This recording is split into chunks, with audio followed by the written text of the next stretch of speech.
So, thanks for coming. And like I said, I do apologize for all the technical difficulties. Um, I just want to say that sponsors are Stronger Grip Tools, and you can find the sponsors on Gymchat/sponsors. Something I have to say. Um, so, Stephen, tell me a little bit about what you do and your company. Right. Well, I run a company called Balanced Fitness in Edinburgh, in Scotland. Okay. It's just off the city centre Okay. in Edinburgh. I've been based here for the past 4 years. It's mainly a personal training studio, but we also offer physio, massage therapy. Obviously, myself doing more nutrition therapy. Some people offer an NLP, some life coaching. So. Bit more than just fitness. There's one-to-one fitness predominantly, and some small group or what you call semi-private training. Um, the large part of what I do, if I'm not personal training, is also giving nutrition advice, and that's where the metabolic typing comes in. Okay. But what we try and do is there's a couple of us that are what we might call master trainers or more senior trainers, and we look to bring in all the new clients. And we assess people first, Okay. and then we'll look to put the right client with the right trainer or the right client with the right therapist, Okay. depending on what their needs are. So some people may come in pain, and instead of working on the fact that they also want to lose fat, we won't put them straight into the gym with a trainer. We'll put them in with a physio, or they'll be getting corrective massage work, so they'll be seeing the massage therapist. And so we try and get a balance in the approach to their goals based, and try and sort of match what they need goals wise to the actual services that will get them there. Okay. Because the majority of people walk in the door regardless of pain, because the business is called Balanced Fitness. The majority of people still say, "Oh, fat loss," and then you actually look at their function, they find out knee pain, back pain, shoulder pain, or even postural issues and so forth. And quite often, stretch and stability work it's not precise enough. So we got a combined approach. And sometimes the physio and the trainers are working together in the same session, so Okay. makes it more interesting for the client. But I suppose, what comes across the top of that is these are a series of questionnaires to try and decide, where does the client go? Who did he see first? Okay. So So that's the assessment that you're talking about, right? yeah, So do you recommend that they actually go to a medical doctor if they have anything that is of a severe medical nature before you do your assessment? yeah, quite often that's something you've got to discuss, and occasionally you get to liaise with their medics, but not always. But I suppose the way it works in this country, because with the National Health Service, when people are coming to see you here, they've been round the houses, they've tried lots of different approaches, so quite often they're coming in here, they're well aware of the situation with their GP, and they're like, well, not that there's a duty of care side, so I have to go through the proper process. However, clients' mindsets are like, well, I've tried all this, and this, which is all mainstream, and I want to do less drugs, I want to do less treatment that's medical, and so I want to try and do more stuff for myself. So Right. sometimes you actually have to say to folk, no, I don't care how natural you want to try and be, and drug free and all the rest of it. I really need you to speak to your GP first to get an okay on this, and then we can go ahead. So Okay. Okay. So they basically want to get a shortcut, and they wanted you to kind of bypass the medical part of it as far as you advising them to go see that doctor. yeah, it's quite common. A lot of people are like, oh God, you know what, doctors are useless. There's no any point to see them. Blah blah blah. So there's a lot of negative press about your GP, but we can't be seen to practice medicine without a license. You've got to watch when you use the words cure. You've got to watch using the words fix, treat, therapy. Even you got to weigh how you term how you work with people, and also you've got to set the client up that you've covered all the bases. So Okay. that's kind of what we try and do with initial assessment, and say, well, if we need to bring in other people, who are they? And then the client can make a decision of, I'll deal with this pain, this injury I have at a later date. I'm taking medication for this. I will consult with my doctor, or I won't. And so, yeah, we're trying Do to the make the client doctors constantly aware. actually, are there doctors that refer their patients to you? Uh, I mean, Here's the sad reality: where my business is, and it's on a corner of a block. okay. So there's me on one corner. Let's say I'm on the left. In the middle is a pharmacy, and on the right-hand side is a medical centre. Oh, okay. I talk to the pharmacy quite a lot. Okay. They do refer people in, Okay. actually purely because they're nice, friendly people, right? So we talk. In the medical centre next door, we would have to be very direct and do a big, hard, almost a sales push to try and get anything to work. We've tried in the past, but the problem is that in this country there's so much care being given via the NHS. It's private tends to be the first barrier is purely financial. Okay. So there's so much people can get with an NHS that to come to see us, that's more specialist advice. Okay. Okay. That doesn't always work. So it's a harder one over here. Okay. So does their because I don't really know how the insurance and all the medical stuff is set up in the UK. Does oh, I forgot what the question was going to be.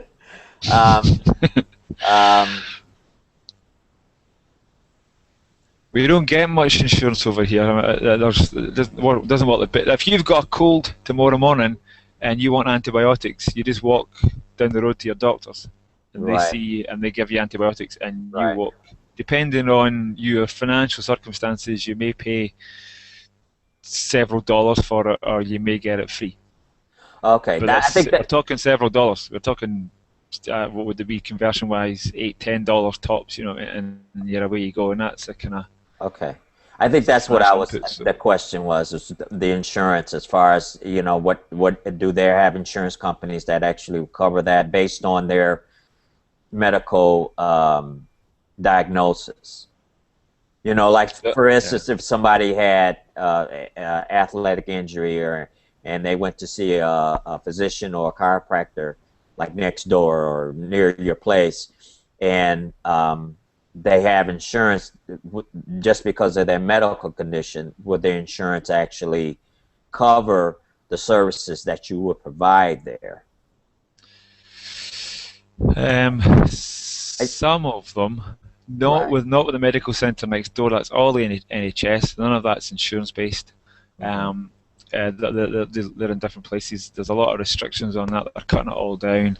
There's certain registration processes you've got to go through to get that, but it's a much smaller market over here anyway to get the insurance, because what you're doing there is singling out somebody who's better off. The people who are financially more secure will have insurance. Okay. But even some of those people just go NHS. So. Okay. Typical. Sorry. Explain what the NHS is. I mean, I kind of gather it's like a universal.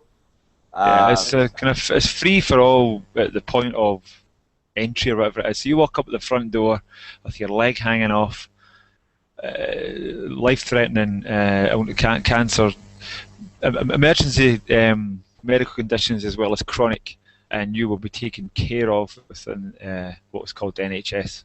Okay. Okay. Okay. So it's not based on financial. There are different sort of management of resources where there will be certain treatments chosen according to finances, but that won't come. That's a decision that's made. Management that won't come from the actual individual.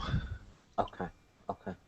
Explain to me what the specifics of the metabolic typing. Is that for weight loss, or is that more of a holistic approach to health and fitness? Yeah, I call myself a metabolic typing advisor. Okay. Therefore, I advise on metabolic typing. Some people would say you are a nutritionist. Now, in the UK, the term nutritionist doesn't really exist, and it's not very well looked upon. There's a lot of bad publicity in the media about people who call themselves nutritionists. There's a bit of a sort of quack mentality that you just hand out pills and you come up with weird, freaky ways to eat. Right. So nutritionist isn't what I am anyway. Nutrition is what you're actually talking about, but you're advising it in a specific way. It's kind of like a personal trainer, but the personal trainer is qualified in using TRX or whatever. They only do free weights. Let's imagine I'm a free weights only personal trainer. Now, if I'm a free weights only personal trainer, I can make you do thousands of exercises. You come to me and you want to train for a marathon, we can use free weights for that. You know that, the body weight plus free weights. Or obviously, if from a strength point of view, free weights would be the tool. So regardless of your fitness goals, free weight as a tool would be something that a personal trainer could sort of box himself off as, and you could cover all manner of problems. Metabolic typing in many ways is like that. It's a system, and not so much that I'm saying there are restrictions on it, but there are ways to systematize what you would do with someone. Okay. So again, it's questionnaires, and it's a way to profile someone and saying, because you operate in this fashion, this is your pattern of behavior, you function like this, you need this level of support. And because we're talking about nutrition, food is the answer. Okay. Okay, so you get caught calling yourself nutrition advisors and all sorts when what you want to say is metabolic typing. And I've seen hundreds of people over the years for metabolic typing, but I still know if I walk down the street and somebody said, "Oh, what do you do?"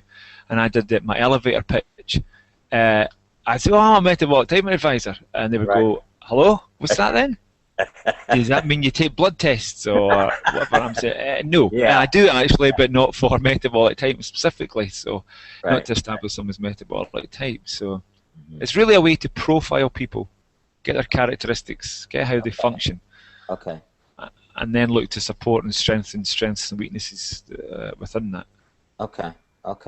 And the clients usually pretty much know, once you explain to them which direction they want to go as far as that's concerned, right? Well, I use it in two different ways. When I first came into metabolic typing, it's because I'm personal training for 18 years. I was at university for 6 years, so all sorts of fancy Dan qualifications. Thought I knew everything. And for 10 or more years, personal training clients, everybody talks about weight loss, so you're always giving it nutrition advice, you're always basically getting them on some form of diet. Largely you're talking restricting calories, or therefore obviously counting calories, and you're therefore looking at low fat. That's the kind of no-brainer approach, because I believe strength is where it's at in terms of fitness. Therefore you had a belief that protein in the diet was a key constituent, more so than carbs. And obviously, because we all want to be ripped to the bone, you don't tell clients to eat fat. So basically, you come out of university, you put it into practice, all this information, and what you develop is a one-size-fits-all answer. Okay. Now, do you do that as a personal trainer? Do you? Hell, every client is different. So you change the program. Well, most personal trainers that know what they're on about would do that. But I wasn't doing that with nutrition. Okay. I could play with a calculator and come up with some calorie-based information, split it across the day, change a bit macronutrient, but some of the macronutrient ratios based on what I thought their demands, their needs were, and their goals. But really, that wasn't individualising it right down to the level I now can go with metabolic typing. So what happened was I kept on only getting results with clients if they were the client that pulled their finger out and done absolutely everything you said. So if they sort of screwed it up, buttoned down the hatches, and they were the ones that are really strict, your favourite client who did everything, then they got the results. But there were clients who kept telling you, "I'm doing this, I'm doing that, it's not working. Do you know what? I'm trying to cut back, but I can't cope." You're like, "Oh, do you know what? You're worried that you're starting giving out the vibe that you're lazy.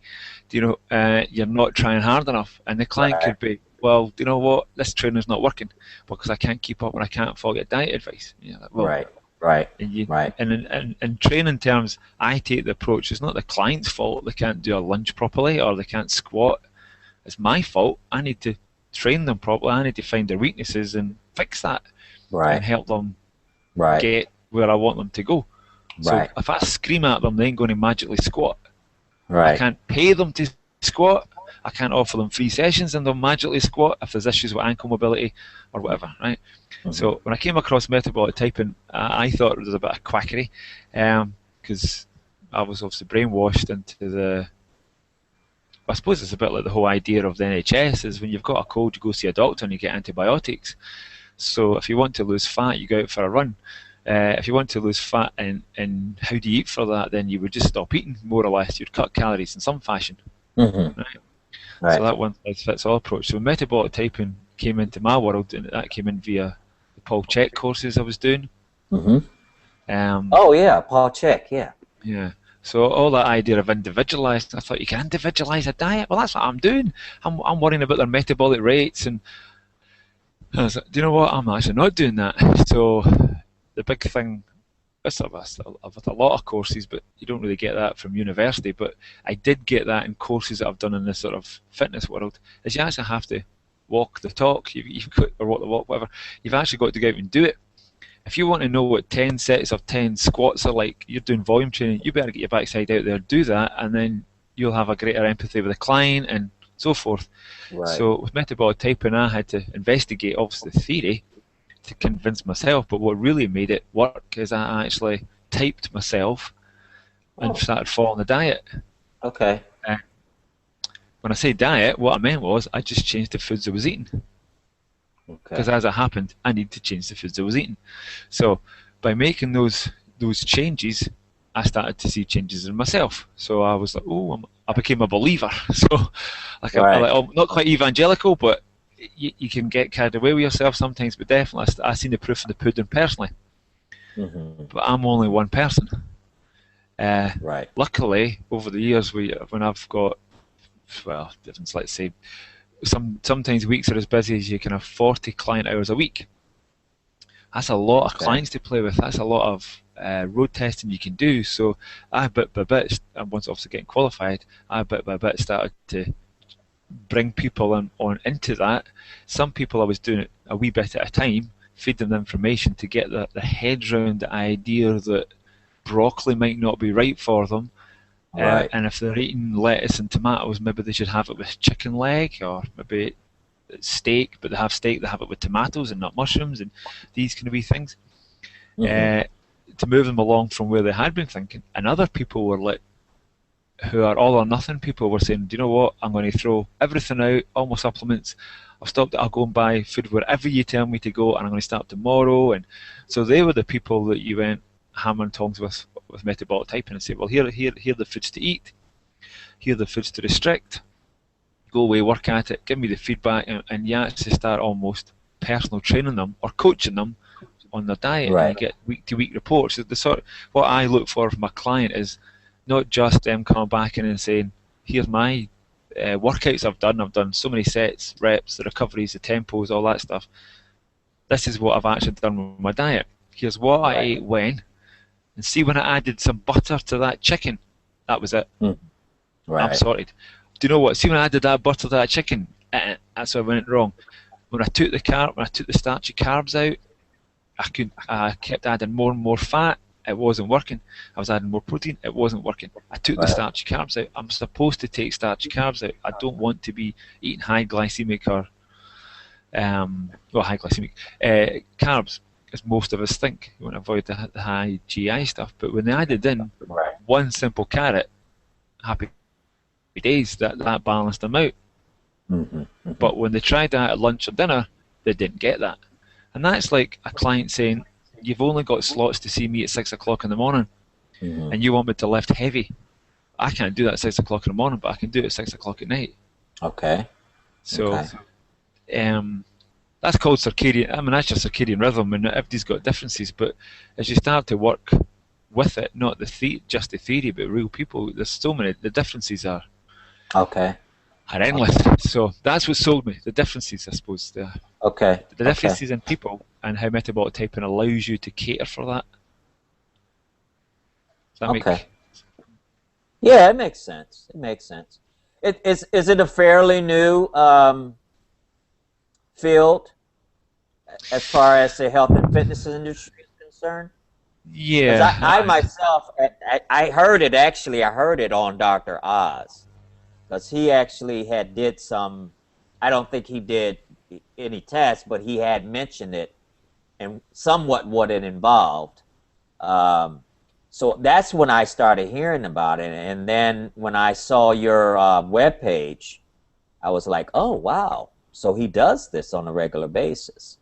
So yeah, that's what got me interested in actually asking you to come on the show and talk about it a little bit because I think there's some people out there that are interested as well in learning more about that. I don't know if I can see that actually becoming more of a trend here, and maybe there'll be some sort of a certification here in the United States where people will be certified to do that type of testing, which I think will be great because, we have this real big, and it's worldwide obesity crisis, and they're trying to find new ways to deal with and address those issues with obesity, and it starts with the kids. Now, do you have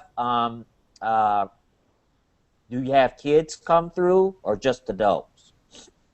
on occasion, children, with it being private, then you look at it's a premium service. Mm-hmm. So when you're talking on occasion $50 and up, so 75, $100, $150 an hour in some cases for some services. Okay. But what you prefer is, especially the majority of clients in our business happen to be female. Okay. It's about 2/3, right? So you also with that will attract a large percentage in personal training that are mothers. So what's the problem with the mother is she's in the middle of the family, she's a food provider. If you can bring get the mother into the idea of metabolic typing, what if it's not the same as the rest of the family eating? So there's an incentive to bring the rest of the family in. Mm-hmm. However, depending on the age of the child, it is only a questionnaire you're looking to answer for metabolic typing. Whether you're doing Dr. Oz, as he calls it, metabolism type, or whether you're doing metabolic typing, which is the original form. But regardless, you need obviously everybody on board. So a child can't necessarily always answer the question for themselves. Right. So right. you'll get the mother to answer the questionnaire, and obviously the mother's going to be the best place to know the child anyway, other than just the fact that the child doesn't know for themselves. So the two kind of work together. Because it's about getting a pattern. So I've got two kids. One that's just turned 7, and one that's 18 months. And I can see very subtle differences. Even let's say breakfast time is a quite obvious one. If both of them don't eat something meat based for their breakfast, all hell breaks loose. It can change their behaviour, their energy levels, how they go on the rest of the day, their sleep. Right now, in metabolic typing terms, I think they are protein types. That's a very general term, or more specifically, the fancier term with a bit more specificity in the foods eat is called fast oxidizers. So I know if they have too much sugar, even if it's fruit, that'll speed them up too much, and in simple terms, they'll become too hungry too quick. Okay. Right. Now, what I was just saying there comes back to what you'd asked me a few minutes ago about whether or not it's about weight loss, and that there was actually about energy, and therefore, if you're stabilising someone's energy and then giving them the right foods, maybe we more rightly call that as an approach to making them healthier. Right. And if someone's healthier, the argument would be they function better. If someone functions better, then the body's operating more efficiently, and if it's more efficiently, then you can say, well, do you know what, you need to lose weight, you're now working more efficiently because you're functioning properly, because you're healthier, you are losing weight. Or you're back in the world of, do you know what, you need to lose weight, so what we'll do is, before we chop an arm off, we'll chop the calories down 2,000, 1,500, 1,500, and do you know what, next week we're not eating. So it's more about health first, but because it's about health, the questionnaire looks at all the different parts to that. So there's lots of information you can pick up from not just a child, obviously from an adult. Once you start to know yourself and you can see your responses, and that helps you create a pattern or a profile, or as is known as a metabolic type. Okay. So. Now, does your clients on a regular basis, do they stick with you as far as, or do you have a certain 10 o'clock. a certain amount of time that you deal with them and then that's it? How's that work? It's a mixed bag. It's the whole individual thing kind of makes it less straightforward, but initially you're looking for at least 1 hour of someone's time. Once they've completed the questionnaire, you're looking to sit down with them once, and if you can get enough across in that time that they're looking to get from it, sometimes I can see one person once and never see them again. Okay. Right? Now, because a lot of my business is referral based, I'll find out from other clients that so-and-so is doing great, they're doing this, they're doing that, and they may have taken, in some cases it can be simple, very simple. This is not fat loss, you may argue it's not even health, but definitely psychologically they're happier. That if, for argument's sake, it's someone who has been avoiding red meat, okay, right, because they perceive that to be unhealthy. Ignore whether it's a burger or whether it's a fillet steak, a prime steak, whatever, right? Just call it red meat. But they come out in metabolic typing speak as what's called a fast oxidizer. Now that's someone who needs high purine, kind of heavy proteins. They need wild game, venison. They need deer. They definitely need red meat. It's not all they need to eat, like as in, let's say, an Atkins approach, but they do need to have more meat in their diet. Right. Okay, and therefore definitely red. Now that person could be avoiding foods not just that they like from a taste point of view, but their body actually needs, and that you could, on a very, very simple level, give them the green light to consume that food. Okay. If that's correct, in that case, is that example, and off they go. And other people, I work with them week to week, sometimes month to month, for maybe see them 8 times, and then that could be them. But a lot of clients because they're coming for weight loss, and it's a personal training studio first and foremost. Then you're giving them exercise advice and nutrition advice, so it works, goes on and on and on. That it can cover. So quite often there'll be stuff you'll be revisiting across maybe a couple of years with a client. Depends on their journey with you. So that's what will bring in different testing. You'd also said about other tests. So sometimes as you get through metabolic typing, they're getting their food better, and you can talk about different supplements. You can maybe looking at food allergy. You can then go on to do hormone testing and parasites, liver function, and blah blah blah. You can start widening the health sort of angle, not just the weight loss. Right. So a lot of the people that do these tests, and I know you mentioned that before, are in your facility, right? So they don't have to go to another person or another building or something like that in order to get those tests done. So everything's within your compound there. Yeah. I mean, obviously there's plenty of scope to cover the physical side with fitness. Structural side, we have several different therapists who would cover structural issues, from the physios and massage therapists and musculoskeletal issues and nervous system issues. But there's some therapists that deal on the mental emotional level. So yeah, there's we're trying to create it as holistic as possible, which is right. One of That's those great. words. Yeah. So that's great. I noticed too. I saw some of your videos too, and you were demonstrating the power plate. Yeah. Do you use that in your facility as well? And what do you? Because I saw there are some for specific sports. Now, is that just for sports specific things, or is that more generalized, or what kind of clientele do you usually get in that? The power plate is just a toy. Oh, okay. It's another, and not to dismiss it. What I mean is, it's something else to play with. Okay. Because of the hype behind it, the marketing, people walk in the door asking for power plate. Oh, okay. That's what they want. or they come in and say, have you got the Viper kit? Have you got kettlebells? Have you got TRX? Have you got this? And so the answer is yes. However, we've got to do that whole wants and needs thing. So the client walks in with a whole series of postural issues. They may not be in pain, but a series of postural issues. From a function point of view, their sort of movement skills are pretty poor.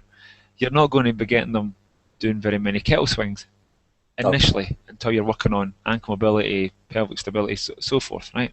Okay. So that's the same with the power plate. Now you can use a power plate to do that, but we prefer to, part of the assessment, maybe not having them on the power plate, look at how they breathe, how they stand, how they move, a series of sort of flexibility issues, build up the profile of who they are, and then decide what direction we'll move that person in.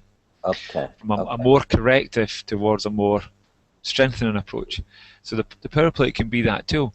But if that client wants to use it, right, that's what we would then try to use, but I'll be giving them homework, exercise to go off and practice on their own to make the use of the power plate.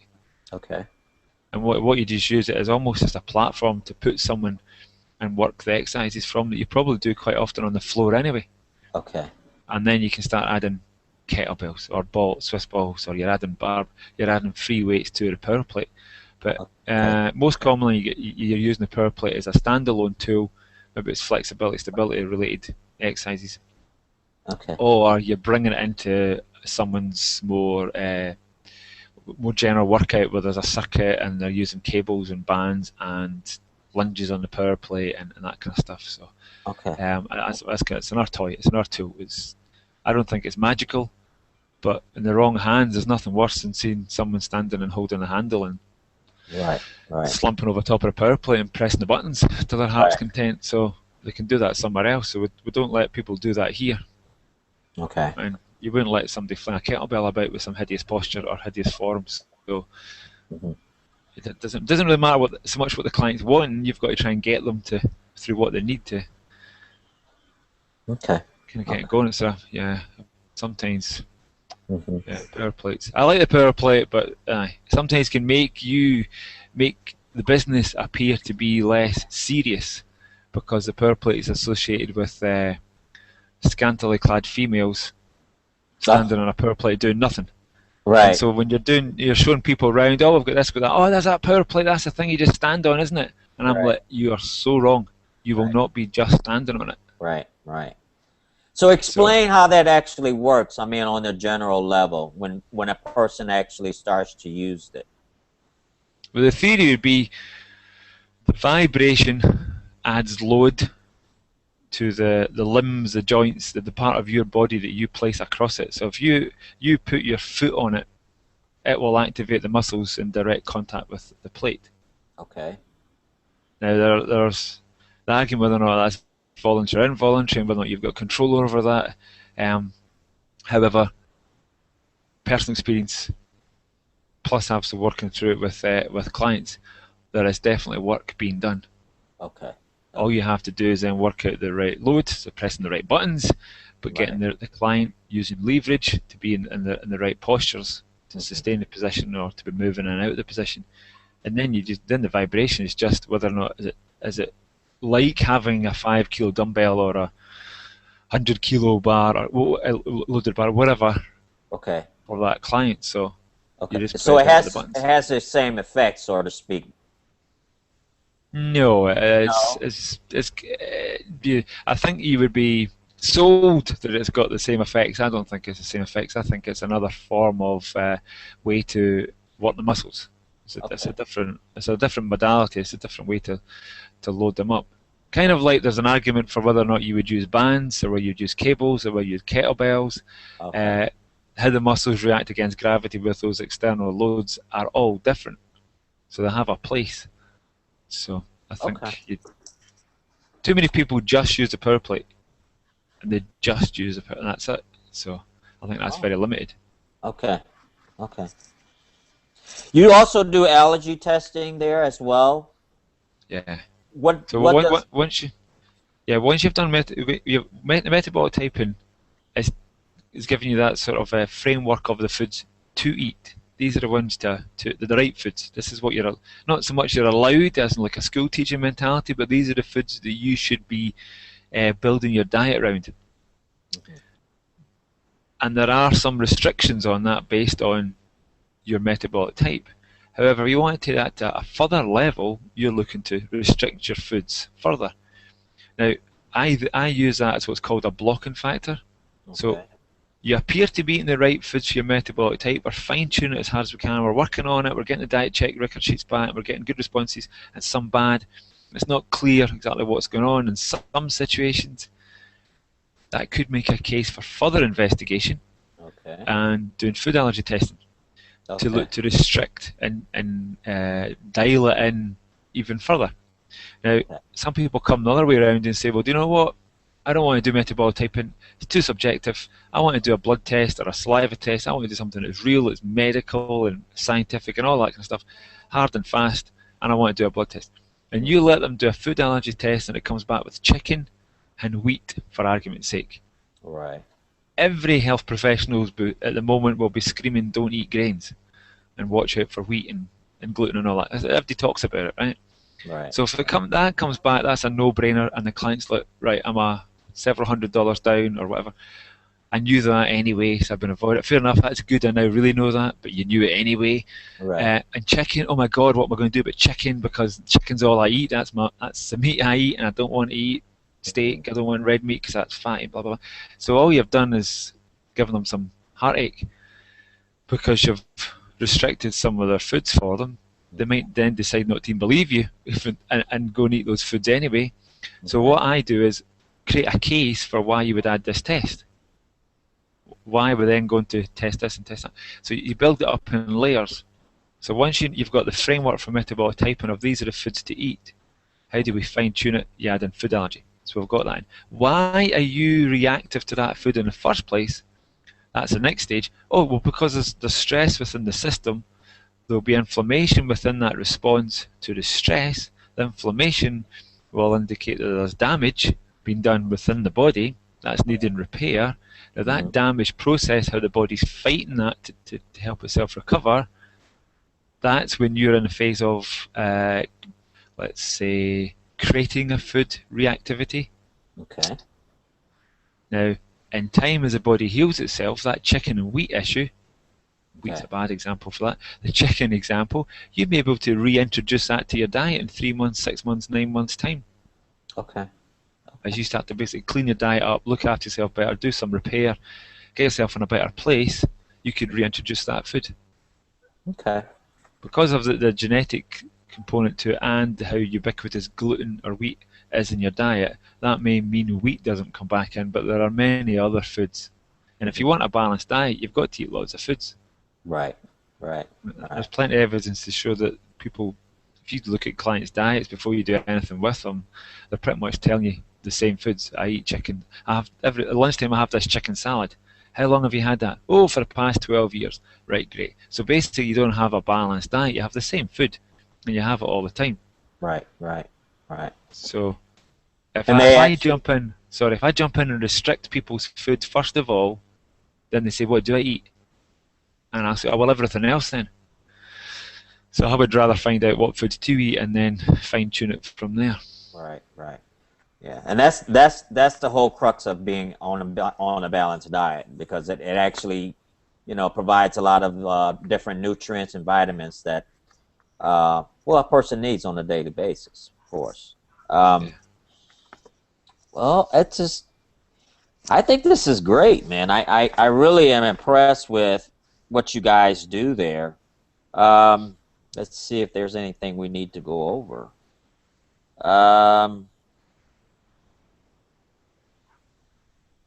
Now, the hair tissue mineral analysis is also within your testing procedures as well. Yeah. And that detects basically the minerals that are deficient or the minerals that shouldn't be there in their system based on their diagnosis. Kind of all of that. Yeah. The hair is an excretory tissue. So what it does is, in terms of minerals, let's say, what you see in a hair sample is the minerals that the body's getting rid of. But what the interpretation you have to make, as the advisor has to make on that, is, are those minerals being excreted in excess? Are they actually in excess? Or is there deficiency? Now, what the hell do you mean? If you see a high level, the assumption must be that it's in excess. So you've got too much. Let's say it's calcium. It's too much calcium, right? You're obviously consuming too much calcium. The body's getting rid of it. But what if, for hormonal reasons, for one thing, or inflammatory-based issues, and even mental, emotional issues, you may not metabolize calcium efficiently? Right. What if you're losing calcium from the bones in your teeth, as opposed to the calcium that's absorbed from your diet? Maybe there's a digestive issue, and in actual fact you're doing a very poor job of absorbing calcium. So you won't always know initially, unless you go through the sort of stepwise process I take clients through. You wouldn't necessarily know why calcium's high. And in some cases, once you know their metabolic type, whether they're high or low in calcium, I've had high calcium in a hair test, and I've advised the client to take calcium supplements. Additionally, initially you're looking for them to take calcium-containing foods, which is not just dairy, that green leafy veg maybe. So you're looking for more calcium in food form, and then you can be supplementing. And 3 months, 6 months later, redoing a hair analysis and find that it's back down within the normal range. I've seen calcium levels come down in someone by them going and getting some therapy, getting some counselling, because calcium's sedates. It's an inhibitory mineral, so it numbs the nervous system down, numbs you down, if you're in psychological terms. Oh, really? Right. So what I quite often find is high calcium in a client who's mega stressed, and quite often there's an emotional component to it. Quite a few clients that get emotional when you're talking to them about their diets, their weight loss, their body image, family, relationship issues, the whole kind of picture of who they are, and you'll come out with an elevated calcium score, which you can't make up, because that's just, it is in that sense a very objective laboratory test. But what you're looking at with hair analysis is what there's the good guys and the bad guys. There's the good metals, calcium and potassium and magnesium, sodium, and so forth. And the bad guys are your mercury and cadmium and lead, right? So you can see what the body's getting rid of and what it's holding on to and where the imbalances lie. And then within that, you can see the good guys. Like a lot of people want to take magnesium post-exercise. A lot of folk would go out for Epsom salts baths. And in a hair analysis, you could see that maybe the client sweats heavily. They've got strong adrenal glands. They train hard. They sweat heavy, so they're losing electrolytes, they're losing minerals in their sweat.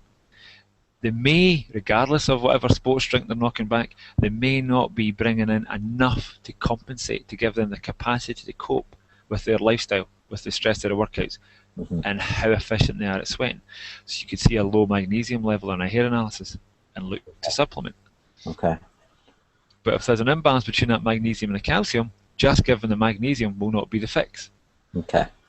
So you generally recommend a person takes a multivitamin just on a regular basis to kind of make up for things that you might not be able to get in foods? Yeah, assuming you're getting a client to look at food first, definitely food first. Always got to be food first. Then you would look at as a sort of basic ration, starting off the multivitamin mineral. However, I recommend low dose multivitamins, so that if there's a lower dose in periods of stress or poorer diet in terms of poorer food quality, the client can then take more of that multivitamin mineral. Whereas if you buy a bog standard off the shelf high dose and all the levels are fixed, then they're taking maybe too much magnesium when they need more calcium, and that creates further imbalances. So you can make someone, the metabolic typing argument would be, you can make no difference, make someone worse, or you can make them better. And we start working with those factors there, and they come in with their branded, well-known branded multivitamins, and they swear by them, and then you do some tests and you start to break things down, they can see, oh my God, I have no need for 2 grams of vitamin C, let's say, because it's in the wrong form. That's why I still keep getting a cold, even though I keep popping all these pills, because I'm missing this out. And so it's down to a science, basically. And of course, that's basically where everything's going now with, the genetic testing and, just basically, your general health and fitness, as far as that's concerned. But it's definitely fascinating, nonetheless. Let's see here. I think that's probably kind of covers it. Is there anything else that you want to add to? I think the sort of 2 key things are, there is a definite scientific component to the way I try to operate. It's part of my background, but you've got to, at the end of the day, you've got to break it down to the individual, and they've got to decide whether or not they're having broccoli, or whether they can just eat whatever they want. Or see, the way you work with a client you can get carried away with calcium and magnesium ratios and whether or not they're a fast oxidizer or a slow oxidizer or whatever the hell they're called, right?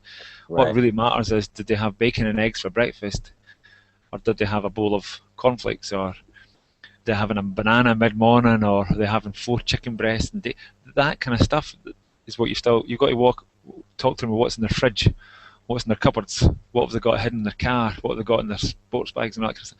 What they're eating day to day, and work with them at a very basic level. Once you've got them into the understanding of why they're making those choices, and then they can go out for dinner, and I'm going to have this for dinner, I'll have that. If they can eat, what I mean is they can eat out and with the freedom of having knowledge of why they're picking what they're going to pick and still be healthy. Right.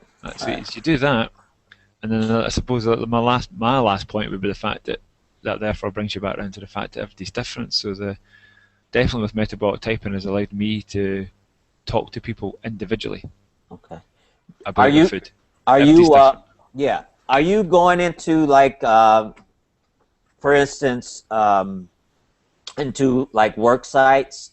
Are you taking your services into work sites and into the schools as well? We haven't, because I mean, so much of it's we're being a private market here. Is what you're looking at largely with personal training. It's private individuals that you get. So professionals and mothers and business people. That there are some sports-minded people, but that's a market we're in. It's the area we're in terms of the geography of where we are. We haven't yet gone out and actually gone to schools and corporate, because that's a different market.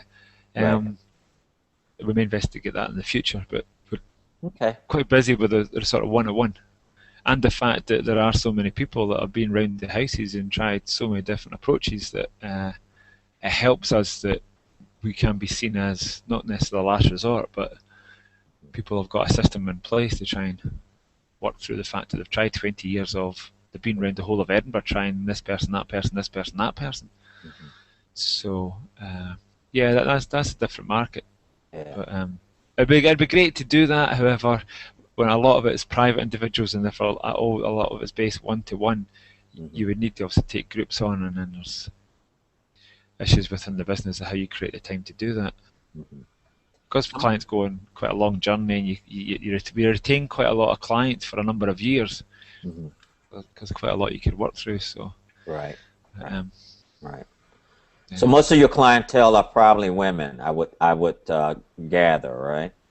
Largely, yeah. Largely. Okay. Yeah. Okay.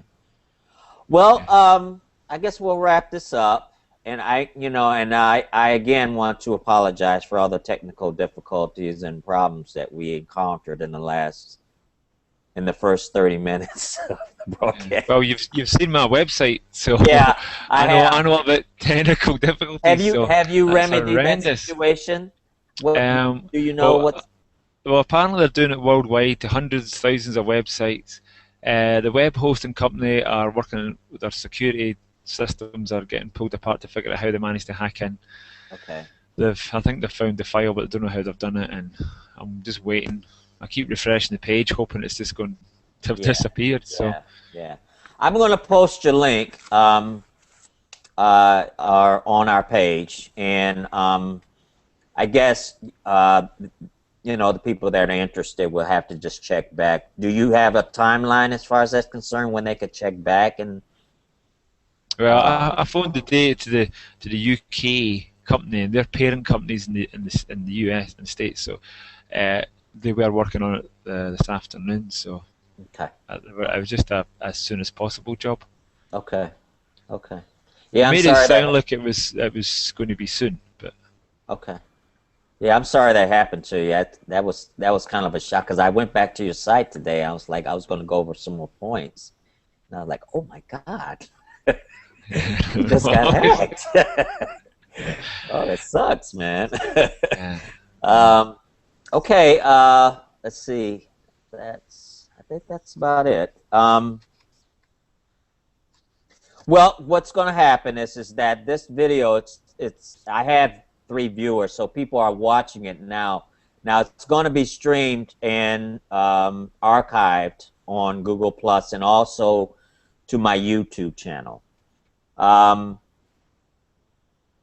I'm going to give you the link to that as well, so that you could probably just pass that around and you can watch it yourself. And of okay. course, and then you could, pass the link around if you choose to do that as well. That sound good? Oh, definitely. No, I'll Okay. do that. Yep. Okay. If there's anybody that that might want to have something that they want to say to the health and fitness audience here, recommend. I would appreciate if you could recommend that they get in contact with me or even Scott Bird. Are you aware of Scott Bird's site? I've opened up, yeah, especially when I seen one of your exchanges saying that he used to live in. Did he say he used to live in Stockbridge in Edinburgh? Yes, Yeah. yes, yes, yes. You might want to chat with him about that. 'Cause he showed me some pictures of Edinburgh, and it's kind of a very nice architectural wise city. I like all the architecture you have there in the city. It's very nice. So it was a lot of Lot, cobblestones, a lot of hills, and it makes it, yeah, it's yeah, interesting to look a lot at. of churches too, which is Yeah, nice. Yeah, I love that architecture there. It's very nice. yeah. So yeah, you could probably chat with him a little bit about that. And he also is going to be posting this video on his site as well. So, because he's the one that actually got things started. He used to do the gym chats just on text. People would join in on the discussion and stuff like this. So this is sort of a new thing as far as the video one-to-one interview situation is this is sort of a one-time thing, not a one-time thing, but Yeah.